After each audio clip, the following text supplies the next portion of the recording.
Arali Defiant, despite his fear, refused. "Kill me if you want, but I won't give you anything. What is the use of giving you my wealth when you're going to kill me anyway?" Frustrated, the boss cut off another finger, and then another, as punishment for being rude. Arali was a young man who lived a comfortable life with his father and Auntie Petwa, his father's sister. They resided in a large house filled with memories of his late mother, who had passed away, leaving all her wealth to Arali's father. Auntie Petwa was kind and loving, treating Arali like her own son. Their longtime maid Nancy had been with her family for years. She was madly in love with Arali and often tried to seduce him, but he always turned her down, saying he wasn't interested. One day, tragedy struck. Arali's father passed away suddenly. The house that was once filled with warmth and love now echoed with grief. The burial was a somber affair, with relatives gathered around, their faces painted with false sympathy. When the will was read, it was revealed that Arali was the sole heir to his father's wealth.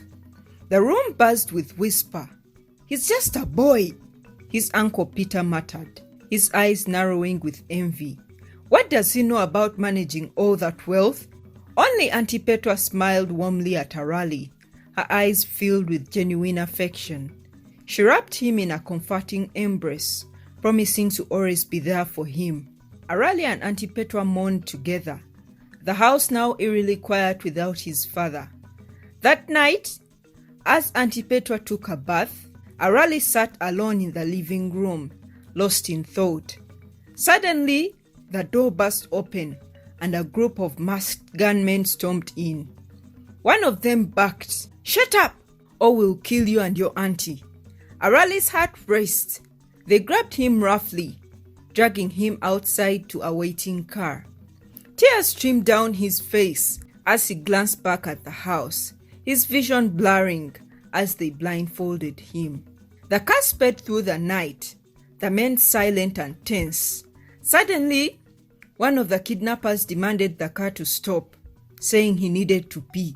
"You should have done it at this guy's house before we kidnapped him," the driver snapped. The argument escalated, and Arali, sitting in the backseat, thought desperately of ways to escape and why they had kidnapped him.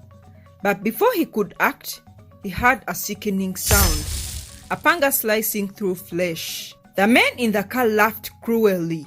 The leader of the kidnappers had killed their fellow who wanted to pee. "That's what you get for being careless. Man, I even hated that guy," he sneered. Arali sat frozen, realizing he was in the hands of ruthless killers. If they had killed their own like that, he had no chance. The kidnappers took Arali to a secluded house, throwing him into a dimly lit room. They beat him mercilessly, demanding to know all of his father's properties. "I don't know," Arali pleaded, his voice trembling with fear. They showed him a document, which included the house and some other properties, and ordered him to sign it over. "Did my uncle send you?" he asked. They ignored his questions, thrusting 3 knives in front of him. "Pick one, or we'll pick it for you," they threatened. Arali hesitated, but when they grabbed his hand, he chose a knife. "Pick your favorite finger," the leader asked. Arali was now fearful. His finger was going to get cut. The situation was beyond serious. He cried, asking why they were doing this. "I can pay you double to let me go." The kidnapper looked angry and grabbed Arali's pinky finger. The pain was excruciating as they cut off his finger. Arali screamed as he looked at his finger on the table, their cruel laughter echoing in his ears. "A young boy like you doesn't deserve all this wealth," one of them mocked. They left Arali alone in the room, promising to return the next day. "We've got all the time in the world, sweetheart," the boss jeered as they left. Arali curled up on the small bed, his hand throbbing with pain. His thoughts raced. Who would do this to him? He felt sick and nauseated, the pain unbearable, but exhaustion soon took over him and he fell into a fitful sleep, haunted by nightmares of what had just happened. The next morning, the kidnappers returned, demanding again that he sign the documents. Arali, defiant despite his fear, refused. "Kill me if you want, but I won't give you anything. What is the use of giving you my wealth when you're going to kill me anyway?" Frustrated, the boss cut off another finger, and then another, as punishment for being rude. By this time, Arali didn't even cry. He was too tired, too numb from the pain. "Boss, can I take these ones for my dog at home?" one of the kidnappers asked. "Of course, man, take them. This guy doesn't need them anymore." They laughed. "We are running out of time," the boss warned the other kidnappers. "We've wasted 2 days already." They argued among themselves, but Arali was beyond caring. He knew they wouldn't stop until he was dead. Back in the room, Arali knew that the next day would be his last. He considered signing the documents. They weren't worth his life, but realized since he had seen their faces, they would kill him anyway. As he lay there, he noticed the small ventilator high up on the wall. Climbing up, he peered outside and saw a vast banana plantation with no other houses in sight. He was in the middle of nowhere. Desperate, he grabbed a spoon from the food plate and started dismantling the ventilator. He worked quickly, but just as he was about to create a hole big enough to escape, he heard footsteps approaching.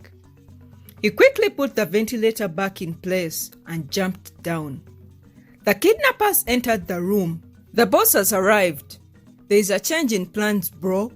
We need you to sign the documents today," the leader sneered. Arali's heart pounded with fear and curiosity. Who was this person that wanted him dead? Before he could think further, the ventilator he had tampered with fell to the ground with a loud clatter. The kidnappers turned towards him, their eyes narrowing with suspicion. The leader slapped Arali hard across the face. "So you were planning to escape, huh? After all we've been through, bro," he mocked. They beat him mercilessly until a familiar voice filled the room. "That's enough," the voice commanded. Arali's eyes widened in disbelief as Nancy, the maid, stepped into the light. Her face twisted into a cruel smile. "Nancy," Arali whispered, his voice trembling. She grinned wickedly. "Yes, it's me, my love." Surprised, she stepped closer, her eyes glinting with malice. "You know I loved you, Arali, but you were too good for me, weren't you? Was it because I was just a maid? Or because you're so rich?" Arali shook his head, struggling to comprehend. "If you wanted a raise, you could have just asked," he muttered, still in shock. Nancy's smile vanished as she slapped him hard. "A raise? Is that what you think this is about?" she hissed. She leaned in close, her breath hot against his ear. "Sign those papers, or your auntie dies." She pulled out her phone, showing a video of Auntie Petra, her hands tied, a gun to her head. "Please don't hurt her," Arali begged, tears streaming down his face. "I'll sign. Just leave her alone." Nancy smirked, handing Arali the pen and papers. "See? That wasn't so hard, was it?" she taunted. Arali signed with trembling hands, his tears smudging the ink. The kidnappers laughed cruelly. "If only you had done this from the start, you could have saved yourself from a lot of pain." "Oh, Arali is not so tough now, is he?" the leader sneered. Nancy blew Arali a kiss, her eyes mocking him. "If you weren't so dirty and missing fingers, I might have kissed you for real," she said with a cruel laugh and moved out. The leader of the kidnappers then whispered, "Now say your last prayers, bro." Arali's heart sank as he closed his eyes to pray. A voice he knew too well echoed in the corridors of the den. "Thank you, baby girl. I knew you would get the job done. You failed to seduce my impotent nephew, but at least you have made me so rich." It was Auntie Petra's voice, cold and detached. Arali's blood ran cold as she stepped into the room, her face devoid of the warmth he had always known. Arali's world shattered as he realized the extent of the betrayal. "Auntie Petwa," he gasped. The leader of the kidnappers raised a hammer and with a sickening thud brought it down on Arali's head. The impact was so severe that the hammer broke and Arali crumpled to the floor, blood pooling around him. Auntie Petwa stepped forward, looking down at the motionless body. "Is he dead?" she asked coldly. The kidnapper nodded. "Not even the hammer survived," he replied with a twisted grin. They drove Arali's body into another banana plantation and left it there, covered in dirt and leaves. The next morning, a man and woman sneaked into the plantation for a secret affair. As they kissed, the woman playfully grabbed the man's behind, causing him to stumble and fall. His hand landed on something cold and lifeless, Arali's body. "Oh my God!" he screamed, jumping back. "Is he dead?" the woman asked, her face pale with fear. The man nodded. "We need to call the police." The woman hesitated. "But what if they asked what we were doing here? My husband would find out." The man sighed, urging her to leave, that they would talk later. He called the police, who arrived quickly and loaded Arali's body into the bag. The police officers worked together, their faces lined with fatigue of seeing too many lives lost. The sun was beginning to rise, casting shadows over the scene. As they loaded Arali's body onto the car, Officer Kato, who had just joined the force, sighed heavily, rubbing the back of his neck. "Another one, huh? I've started having nightmares. Last night, I dreamt zombies were eating me alive." As the officers strapped the body bag down, a sudden muffled movement came from within, a faint cough, almost imperceptible at first, followed by a frantic rustling. Officer Kato froze as he jumped onto his fellow officers in shock.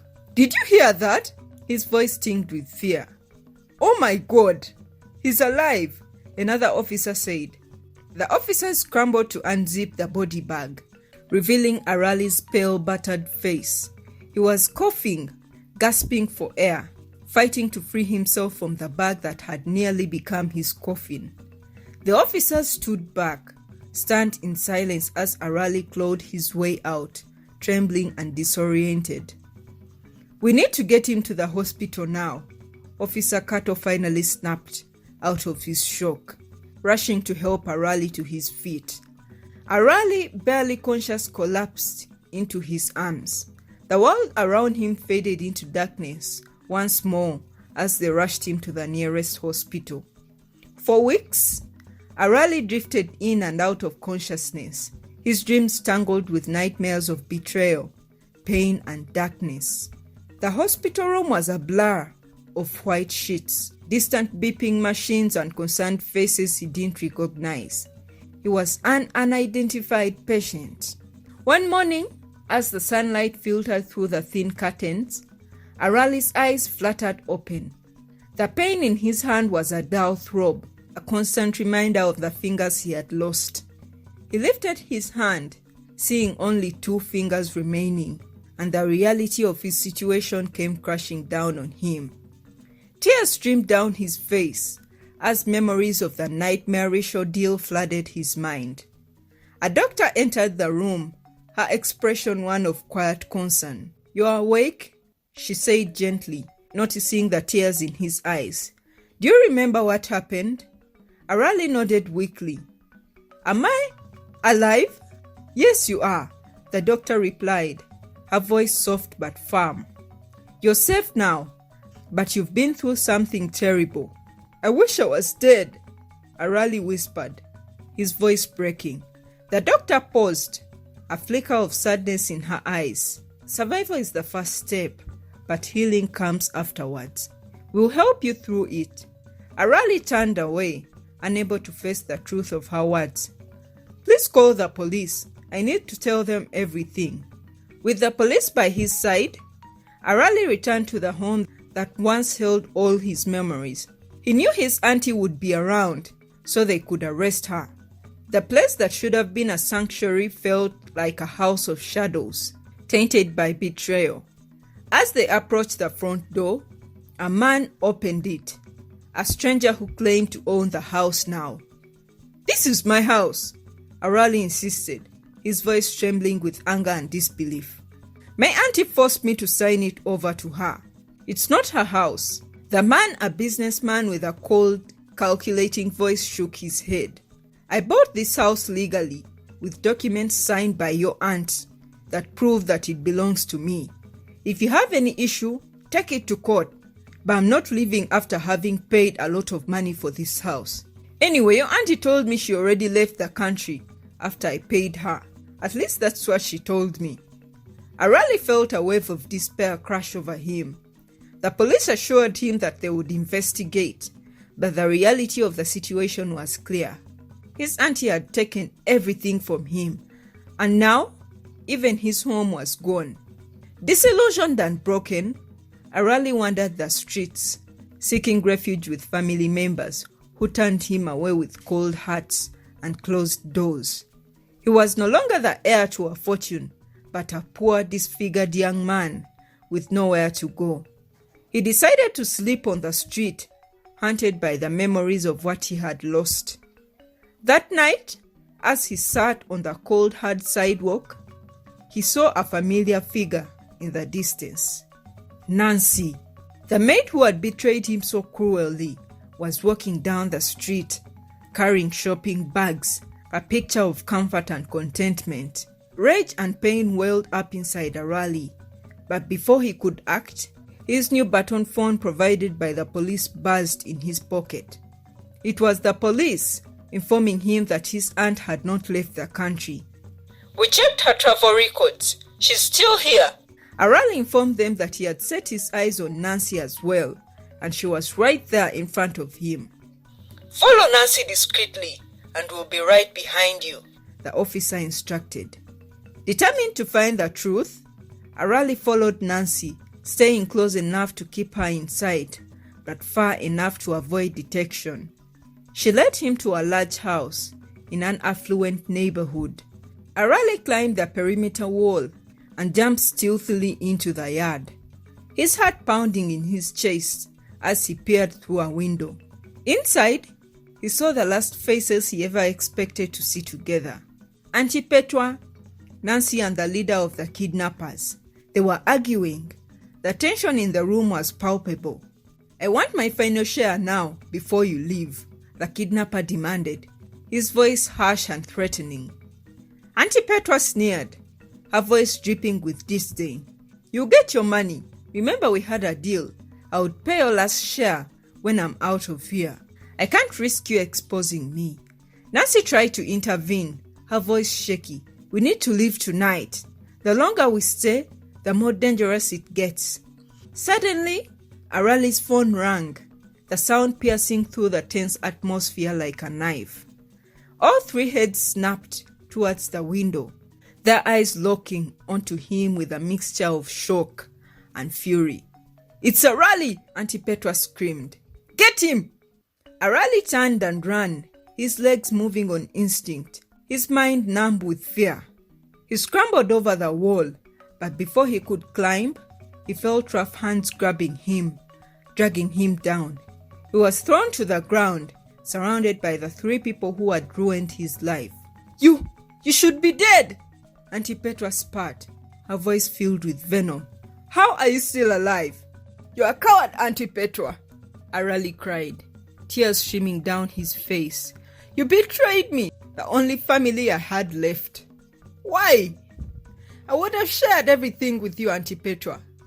You are like a mother to me." Auntie Petwa glared at him, her expression cold and unfeeling. "Your father was ungrateful. He left me nothing after all I did for him, taking care of you." She blamed the kidnapper for not doing his job well, and now he shouldn't be asking for the rest of the money. The kidnapper then said he would kill Arali now. As he raised his gun to finish the job, the sound of sirens filled the air. The police had arrived, surrounding the house, their voices commanding surrender. Auntie Petwa, Nancy, and the kidnapper were handcuffed, their plans unraveling before their eyes. Arale stood in the courtroom, watching as justice was served. Auntie Petra, Nancy and the kidnapper were sentenced for their crimes, their cold, unrepentant faces portraying no emotion. The judge ruled in Arale's favor, restoring his home, his land and all the other properties that his aunt had tried to steal. Auntie Petra was ordered to compensate all the people she had scammed. All her accounts were emptied and she was left with nothing. The leader of the kidnappers snitched on his fellows and they were all arrested. As Arale returned to his house, now empty and echoing with the memories of what once was, Arale felt a deep unshakable sadness. The betrayal, the pain, the loss, it all weighed heavily on his heart. Time passed and Arale began the slow, painful journey of healing. He sought therapy, finding a compassionate counselor who helped him navigate the trauma he had endured. He learned to cope with the loss of his fingers, adapting to his new reality with strength. In conclusion, Arale's story is one of survival, of resilience in the face of unimaginable pain. It is a reminder that even in the darkest moments, there's always a flicker of light, a second chance. What have you learned from this story, guys? Please leave a thumbs up to this video if you've liked the story. Don't forget to subscribe. Hit the bell icon so that you're notified every time I post new videos. Thank you for watching, guys. Stay tuned for my next video.